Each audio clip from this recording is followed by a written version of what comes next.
thanks for stopping by. Welcome to Messing About with a Narrowboat. As we move into autumn, getting outside to do things is getting a bit dicey. So, it's going to be raining later on today, so I can't go out and do any of the rust treatment on the boat. It's been a couple of days since I was down here last time. Same reason, it's just the weather's just too changeable. It'll settle down and I'll get back outside. So what I'm going to do is I'm going to focus on the bulkheads. I'm going to create the bathroom.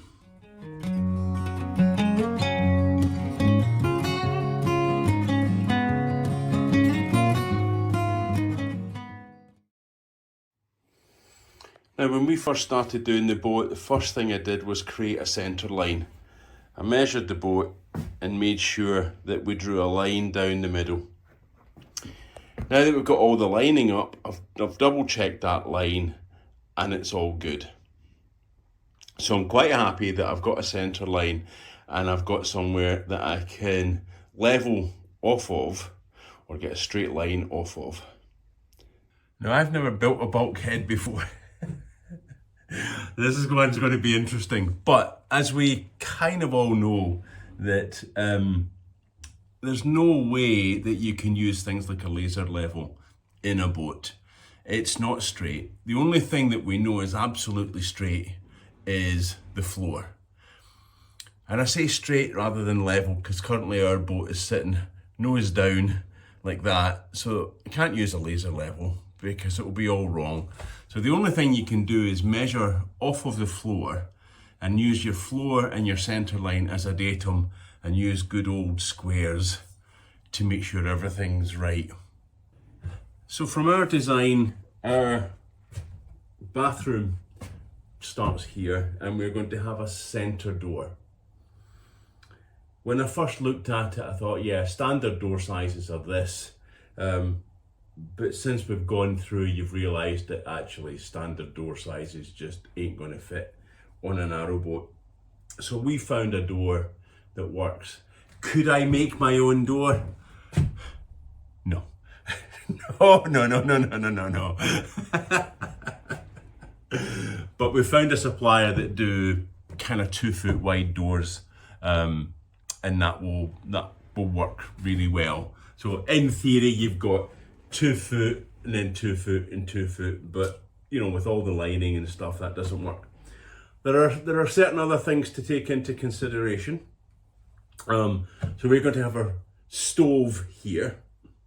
There are pretty strict regulations with stoves, less strict for a diesel stove like ours, but I've said before, when it comes to certification and sign-off, you have to assume that the people doing the safety certificate will just look at it and go, stove regulations are that. I don't really care if you've got a diesel stove or a multi-fuel stove.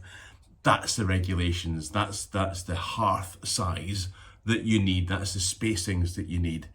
And that's fair enough. I think if you just build it to kind of known standards, you get less argument when it comes to certification. Although a diesel stove just gets warm, it doesn't get really hot. It works differently from a multi-fuel or coal or log burner. It works by convection rather than throwing heat out. So it doesn't need such a big hearth. It doesn't need all of the air gaps and all the rest of it behind it. But as I said, when it comes to certification, go for the known standard. Okay, so that's going to be there. I need to make sure that we've got enough room here for those regulations. And that way our big wide door that we wanted to gets compressed quite a lot to 2 foot, simply because the hearth won't fit.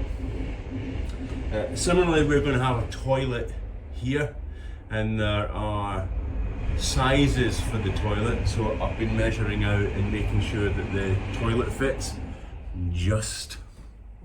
And so really it's just a game of mathematics and halves. So that's the width That's the width of the space that I need to fill. Less the size of the door, which is 610 millimeters, 2 feet, but give yourself a few millimeters either side, 5 mil either side, so that it's not hitting on the wood. Then you've got 20 mil door lining, you know, and on and on and on and on. So you just need to think about when you've got pipes that run here as well. So you know, to cut a bit off the pipes. So I'm gonna just put a piece of wood down and start marking all of that out. Yeah, so obviously I could cut the pieces of wood to size and just screw them on and do that either side. What I've decided to do is make a longer piece and use that as a complete datum. And that way I know once I measure the line, I know that it's going to be always in line so that I don't risk moving it. You'll see that in a minute. And the other explainer part is I'm using CLS, standard lumber for stud work. There are two ways to do it. This is 38 mil by 63, 1.5 by 2.5 inch. So that normally studs will go like that, and so you've got a nice big room in there. That's too much space in a narrow boat. So I'm going to turn it on its end like that so that it's 38 mil wide. There's a couple of reasons for that. The battens are all 38 mil wide, so it should fit quite nicely on battens. And it gives something, once you've got 9 mil ply either side of it, you got and a piece of 20 mil door lining, you've got something good and hefty and substantial for the doors to hang on. Standard UK doors are 35 mil, 34 mil thick, so it will fit on that quite nicely, and it will give a nice close, and with the ply you've got a nice stop. As I say, the normal way is to do that, and you can get a big wide door lining on, which gives you a big stop for your door, but this is a narrow boat. The clue's in the name. So a little while later, I've marked everything out. And remember, I have no idea how to do a bulkhead. I've seen some of the videos on it. The door looks a bit wide, but it's not really. At 2 foot, you know, if you need to get something through the corridor, like a chest of drawers or a wardrobe or something like that, you can't have too thin a door or too narrow a door. It just won't fit. I've seen quite a few people try to get their washing machine through their boat once they've built their bulkhead and realised the doors are too small. And I'm quite a big chappy, so needs the room. You know, my only concern is that's about the same size as the toilet, and it's a bit tight, so we might have to rethink what we want to do with the toilet. I might have to go and buy one. So I know it's a little wasteful on wood doing it this way, but I've given my measurement skills. I just wanted to make sure that it was all good before I start chopping things up. Right, start to put the uprights in. It just misses the noggins we put in by just a little bit, so we'll fix that. That's easy. And as I said, nothing's ever straight in a boat, so just using a big framing square, I've kind of jammed it in at the top. Right, so that's it straight. So what I want to do now is put a piece of wood along the top so that we can screw into. Okay. More battening. But pleased with that. Right, so here's the batten for along the top, but it has to bend. So I'm going to kerf it. I'm going to cut some slots in it. I've adjusted my miter saw so it only cuts about halfway through. I'm just going to cut through it.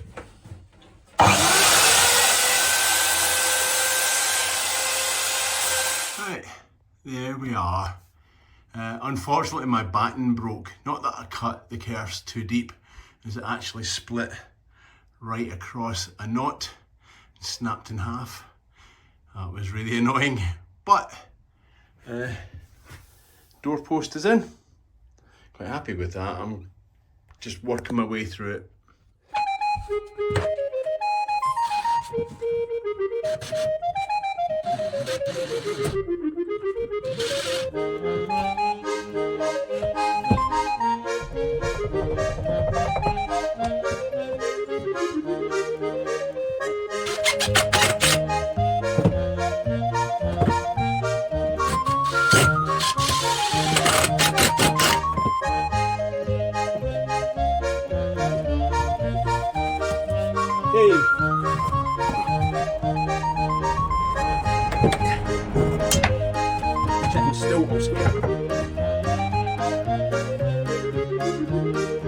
Well, that's taken me ages.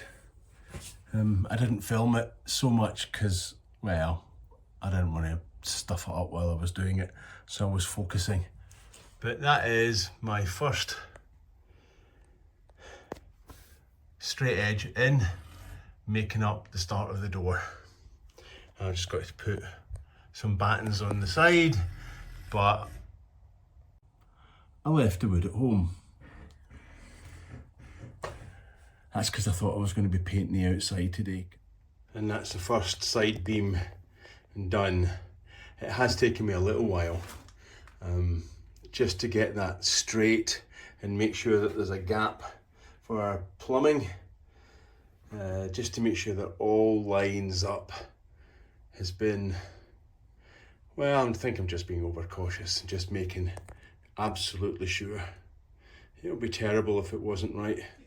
Now, wow, that side went up so much easier and pretty much straight from the offset.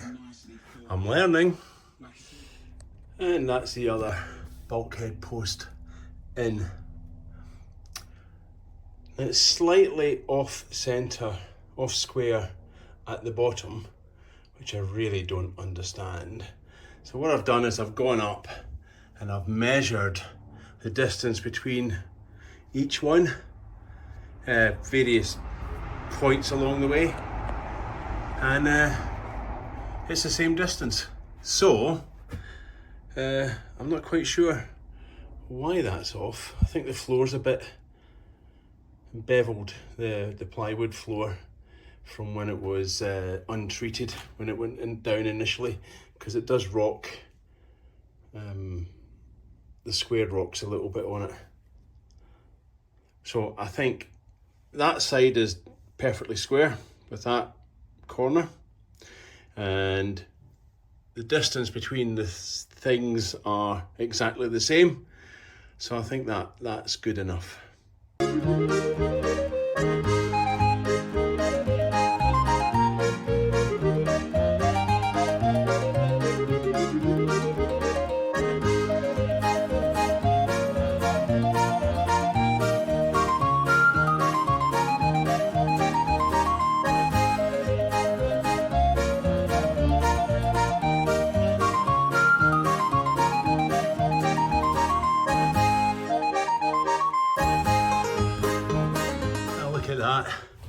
That's amazing. For somebody who's never built a bulkhead before, or a stud wall, I am very, very pleased with myself. I ran out of wood, so I've got a wee bit more to do. But yeah, just unbelievable. And it's straight, and that doorway is the right size for everything. So the how to use a tape measure course that I put myself on over the summer has worked. Mind you, it's taken me all day. You know, you got to learn somehow.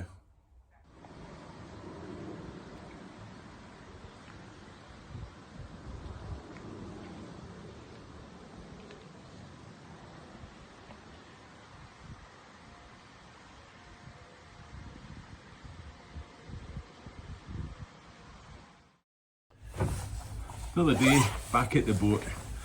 The rains that were supposed to happen yesterday happened today. Crack on with the bulkheads.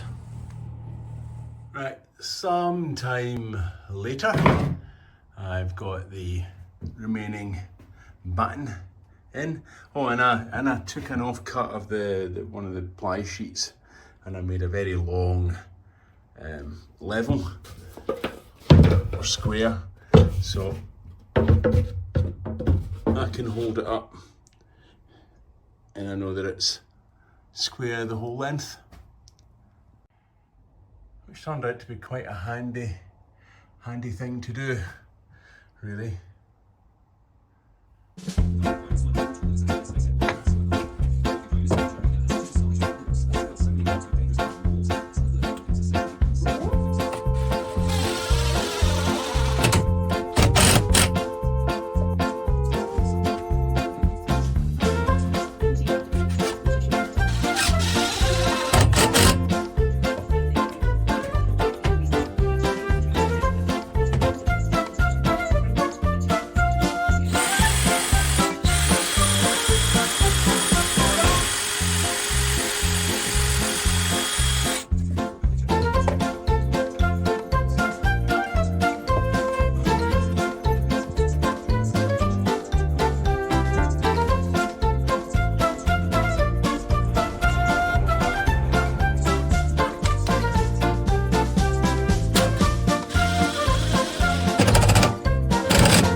Right, so I'm just putting the noggins in and making sure that they're all straight. I'm not doing any other vertical noggin. Doesn't seem to be any point with such a short space, and I've made sure that particularly this one, because we're going to have a cupboard here, it's got the height of the cupboard so that I can hang the cupboard onto. Getting there. And just like that, the first bulkhead is complete. Well, almost. I've got to make a decision about the door lintel, the cross batten at the top of the door. So, standard height of a UK door is 6'6", so 1981 millimeters. This isn't. This is 1925. So the door's going to have to be cut short. Now it's deciding how short. I need to put something across for the door lintel and the door lining to sit on. 6 foot, I don't know, as high as possible, I guess. Either way, the door's having to get modified. Yeah, that'll be a new skill, but for the moment I think I can keep it as high as possible. Certainly keep it well over 6 foot, maybe 6'2". That way when we get visitors, and my son in particular, won't have to crouch down to get through the door. My grandson's quite tall, so yeah, figure that one out in a minute. But first bulkhead is done. Yay! It's only taken me 2 days. So I've put the door lintel as high as I can. That's 6'1" door space once I put the door lining in. It's just, I can't get it any higher. It just clashes with all the screws. But I can say the bathroom bulkhead is finished.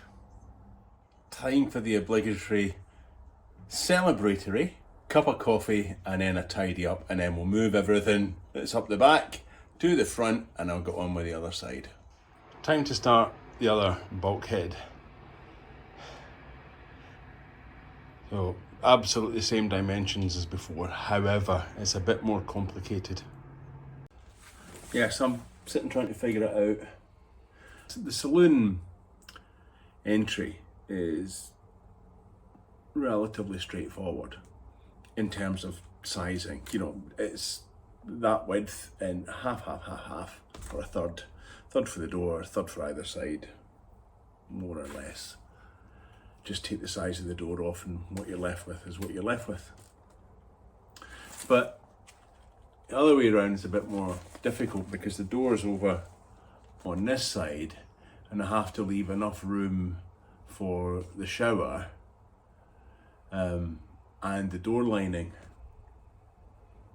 So because the walls angle in and out, I'm scratching my head a little bit. I need to do some sums. What I'm worried about, I think, is that we wanted a 900mm shower, which is, I think, fits, but then you need space for your water pump and your pipes and stuff like that.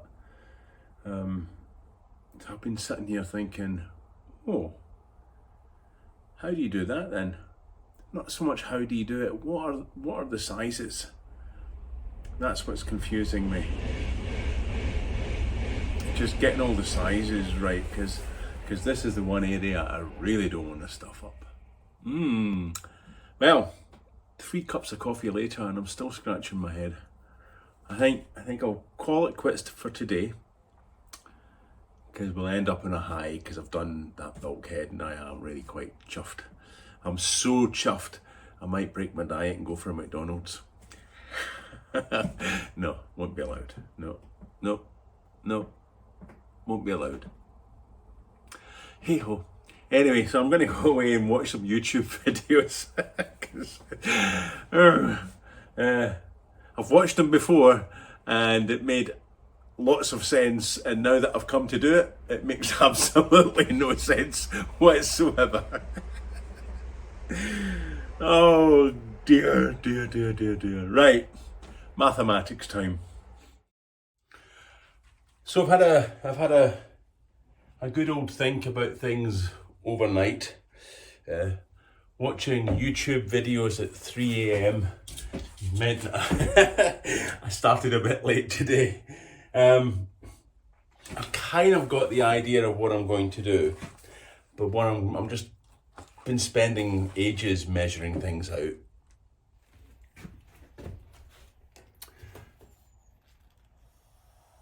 So there's the sole plate, that's the walls.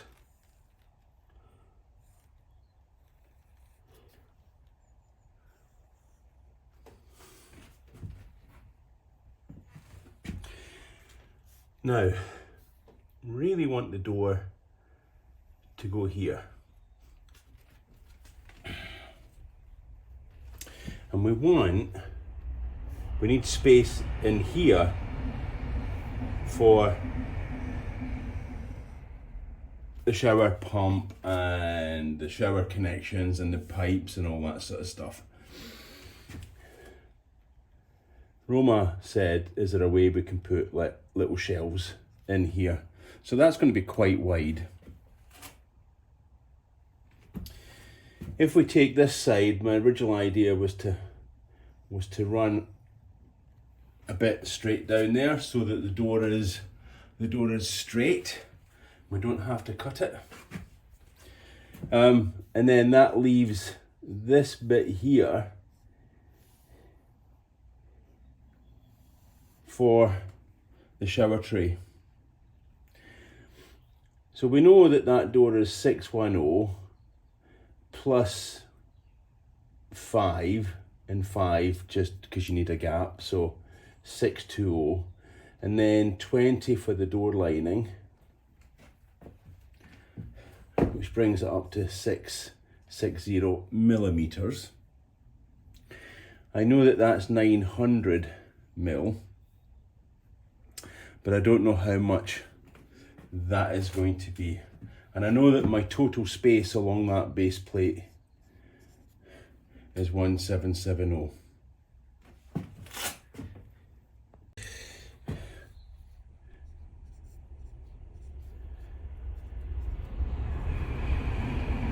So that only gives me 210 millimeters for that pipe work, which might be okay. The alternative I was thinking about was take the door, but instead of putting a door lintel there, see if there's a way to use the door there. That's a bad drawing, but you know what I mean. So put the door lintel there and then effectively have the door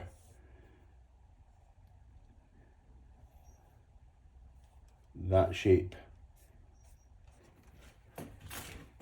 So I'm just going to measure things out and see what works. I hope that's a good explainer. Oh yeah, and then I forgot, in addition to that, you need a stud wall here for the shower panel. Or maybe not.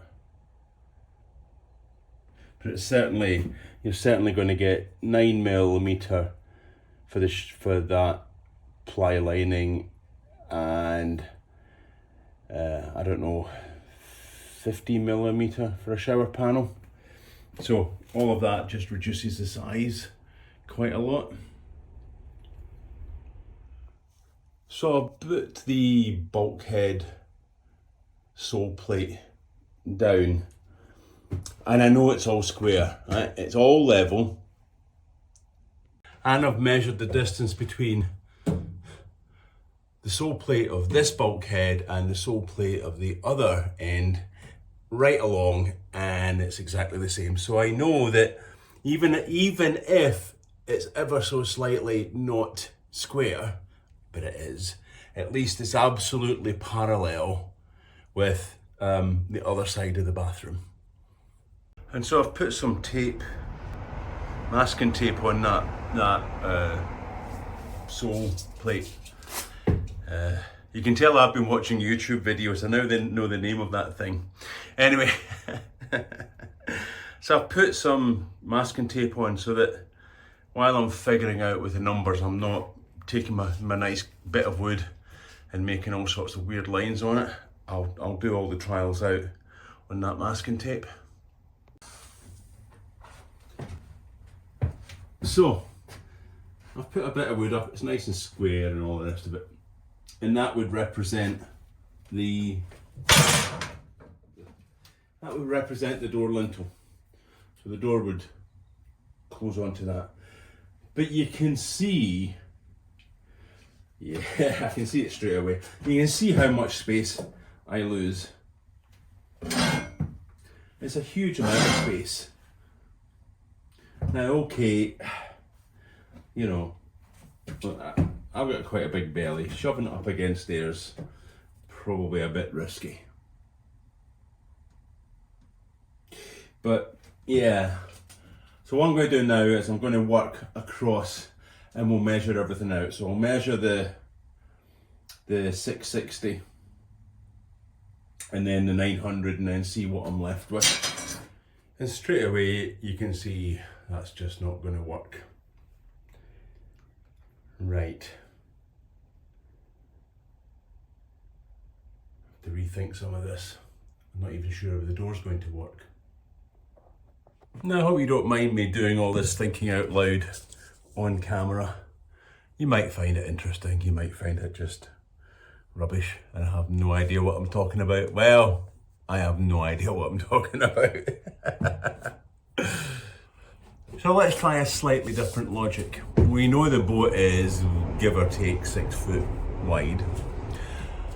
A single sheet of ply is 4 foot wide. So if I put the lintel up at 4 foot wide, at its widest point, then I know a single sheet of ply will fit on it.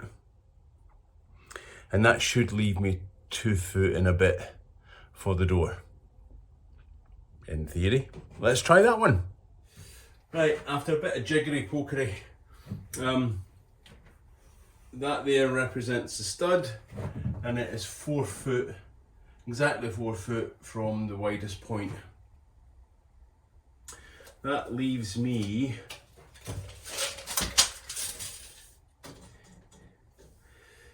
just over 2 foot, and if I take it from there, just under 2 foot. Ooh, 59.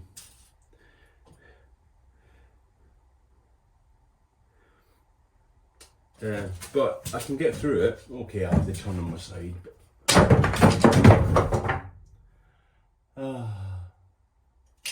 Maybe I need to speed up that diet.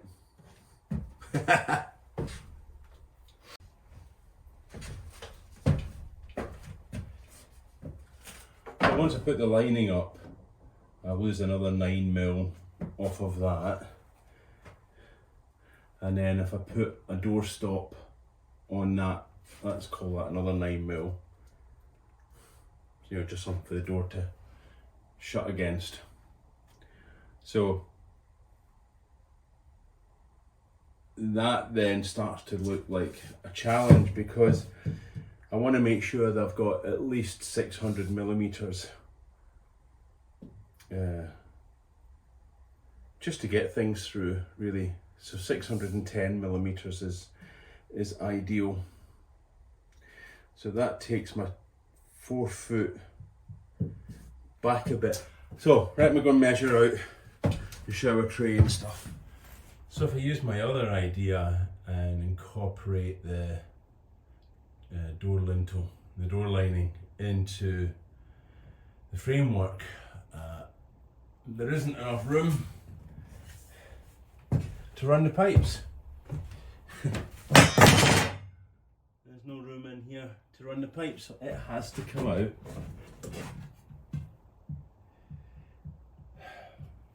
a bit of a distance to get the pipes in. I was scratching my head a bit. The mathematics of it looked right on paper, but when you try to mock it up, it just looks wrong. I don't think we're going to be able to get the kind of cupboard at the side for stuff. Yeah,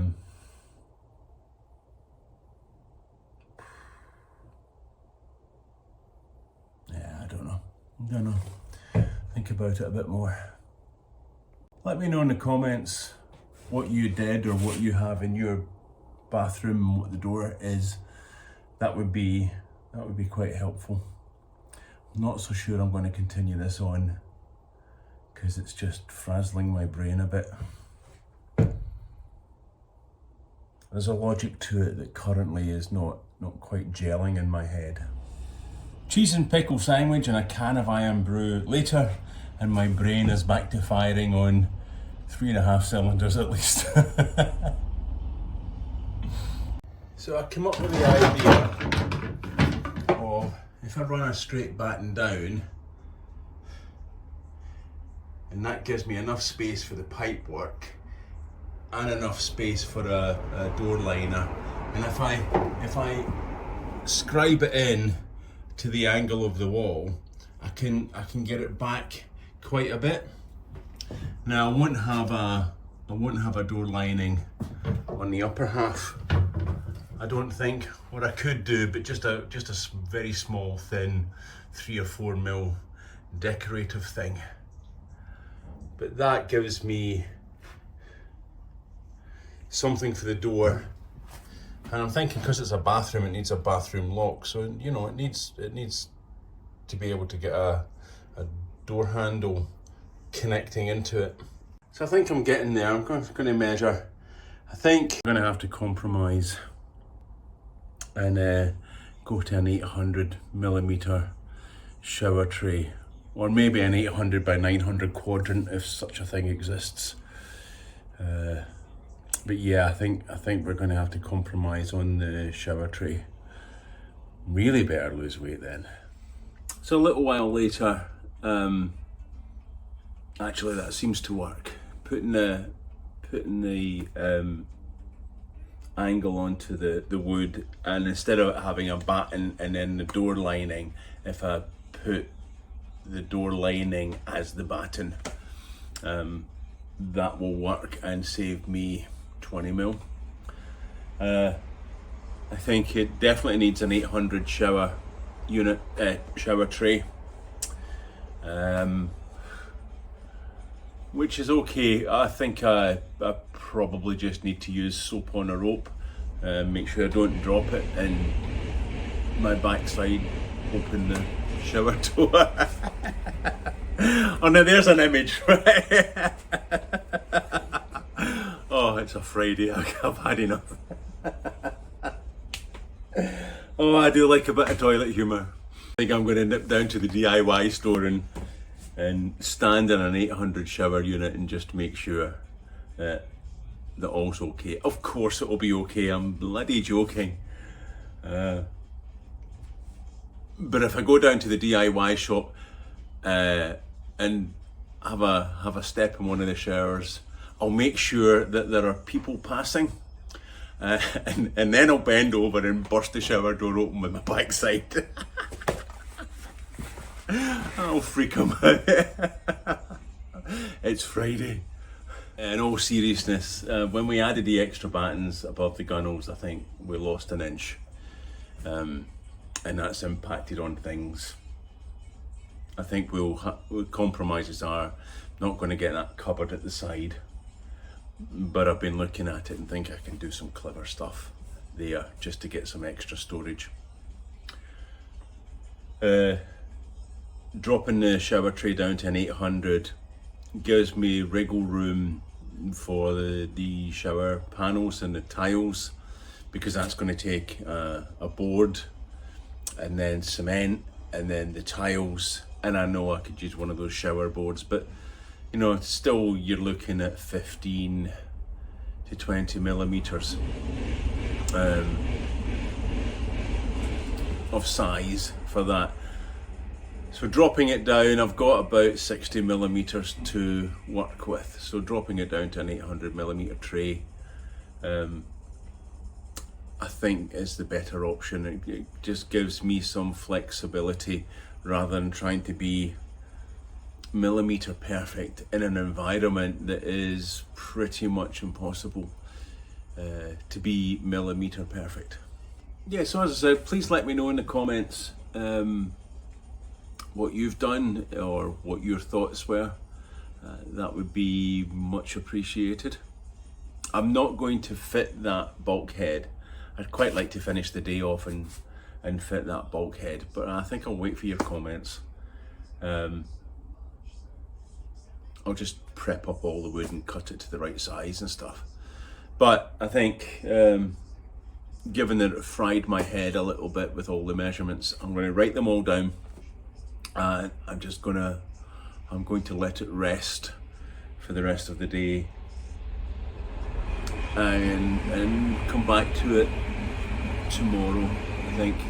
But this is quite a long video anyway now. Look, I hope you don't mind me sometimes rabbiting on. I am, as you know by now, a project manager, or was a project manager before retirement. All of my life, I've been briefing project teams. And so every time I do a little mini project, like it's an agile piece of work or a work packet, anything like that, I always and have always started with a briefing. Talk it through, filter out the ideas, get everybody on the kind of same page stuff as much as you can. And quite a lot of the time I've been working with software developers whose brains just work in a, well, kind of a different way. So having that briefing, they've always appreciated, and I kind of still do it. I always brief it out, even if it's to me. So I hope you don't mind me rabbiting on about that. I just like to get all the things in my head and then go, right, we now know what we're doing, execute. So as this is our 100th day, and I've almost got a bathroom, I thought it was time to put up some interior decoration. I bought a clock. So I hope you've enjoyed this week's episode. I have, actually. Getting those bulkheads up, having never done one before, has been exciting for me. It's a big milestone on the boat that we've suddenly got a lounge or a galley and a bathroom and a bedroom. It just feels like it's moving on nicely. I've enjoyed the mental agility of working things out, deeply working things out. I always quite like that, really just getting the grey matter going. And hopefully it's okay, hopefully I've done it right. Yeah, I'm quite sure that's why boat fitters fit to a pattern. You know, you'll buy a Novation boat and it's this style, you'll buy a Collingwood boat and it's that style, a braid bar boat and it's that style, because they've already worked all of this stuff out and they've set their patterns and then gone, that works, we're not changing it. I get that, I really get that. For me, as an amateur, first time round, it's figuring out what works is it's the fun part. So, thanks for watching, thanks for liking, thanks for commenting, I always appreciate that. And John Harrison, thank you for your really kind comments, that was lovely. I'm away off now to B&Q to stick my arse out of a small shower cubicle. So, until next time.